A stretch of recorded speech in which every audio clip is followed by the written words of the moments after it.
नमस्ते, आप देख रहे am selection point YouTube channel, जहां पर आपको करवाई जाती है सरकारी भर्ती परीक्षाओं की तैयारी। तो आज की क्लास में अपन जून के करंट अफेयर को पढ़ेंगे। भारत का पहला of grid green hydrogen plant स्थापित किया जा रहा है कच्छ गुजरात के अंदर। यह अडानी ग्रुप द्वारा स्थापित किया जा रहा है और इस प्लांट की जो क्षमता है वो 5 मेगावाट की है। तो ये of grid green hydrogen plant कहाँ पर स्थापित किया जा रहा है? कच्छ गुजरात के अंदर। भारत का पहला एआई विशेष आर्थिक क्षेत्र रायपुर छत्तीसगढ़ के अंदर स्थापित किया जा रहा है। चिनाब रेलवे ब्रिज और एक अंजी ब्रिज, दोनों को अपन को याद रखना है। और ये दोनों ही जो है उधमपुर श्रीनगर बारामूला रेल लिंक परियोजना के तहत ये दोनों बनाए गए हैं और प्रधानमंत्री नरेंद्र मोदी ने इन दोनों का उद्घाटन किया था। चिनाब रेलवे ब्रिज है तो चिनाब से अपन को याद रखना है, चिनाब नदी पर है। ठीक है, चिनाब नदी पर है और ये दुनिया का सबसे ऊंचा रेलवे आर्च ब्रिज है।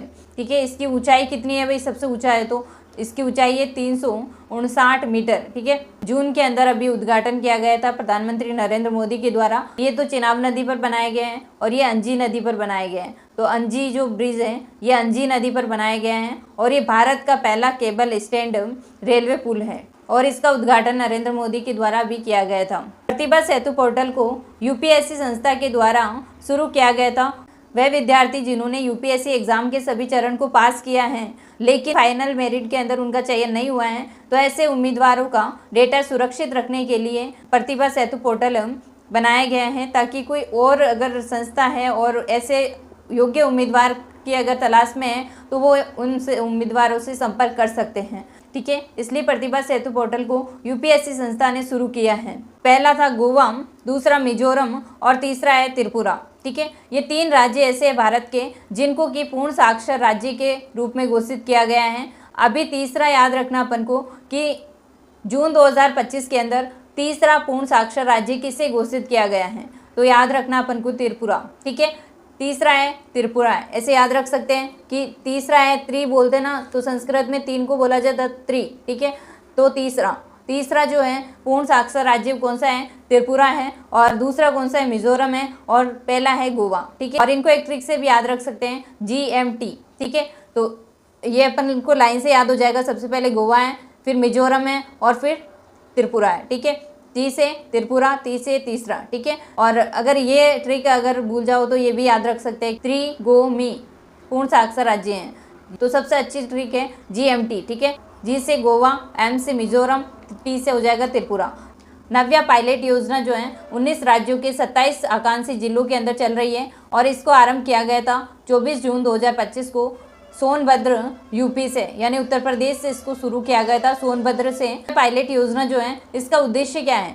तो ये उद्देश्य पूछा जा सकता है कि भाई इसका नव्या पायलट योजना का उद्देश्य क्या है? तो नव्या किसका नाम हो सकता है? किशोरी का यानी लड़की का नाम हो सकता है, तो ये लड़कियों के लिए है नव्या पायलट योजना। ठीक है, इसका उद्देश्य है 16 से 18 वर्ष की जो किशोरियां हैं उनको कक्षा 10 की न्यूनतम योग्यता के साथ में व्यावसायिक प्रशिक्षण प्रदान करना। यानी जिन्होंने कक्षा 10 तक की जो शिक्षा है वो ग्रहण कर ली है, तो ऐसी जो बालिकाएं हैं, ऐसी किशोरियां हैं जो 16 से 18 वर्ष की हैं, अगर वो व्यावसायिक प्रशिक्षण प्राप्त करना चाहती है तो इनको इस पायलट योजना के तहत व्यावसायिक प्रशिक्षण प्रदान किया जाएगा।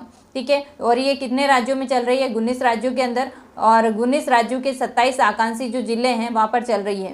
बिहार राज्य ई वोटिंग मोबाइल ऐप लागू करने वाला पहला राज्य बना है भारत का। ये लागू कब किया था? ई वोटिंग मोबाइल ऐप लागू किया था जून 2025 को, और ये जो शहरी चुनाव हुए हैं उनके अंदर लागू किया है बिहार राज्य के द्वारा। 2 मोबाइल ऐप बनाए गए हैं जिनके माध्यम से ई वोटिंग की जाएगी। तो एक तो ई वोटिंग नाम से ये मोबाइल ऐप और एक है ECBHR। तो ये 2 जो है मोबाइल ऐप हैं जिनके माध्यम से ई वोटिंग की जाएगी। तो वैश्विक ऊर्जा संक्रमण रिपोर्ट याद रखना 2025 की जारी की गई थी।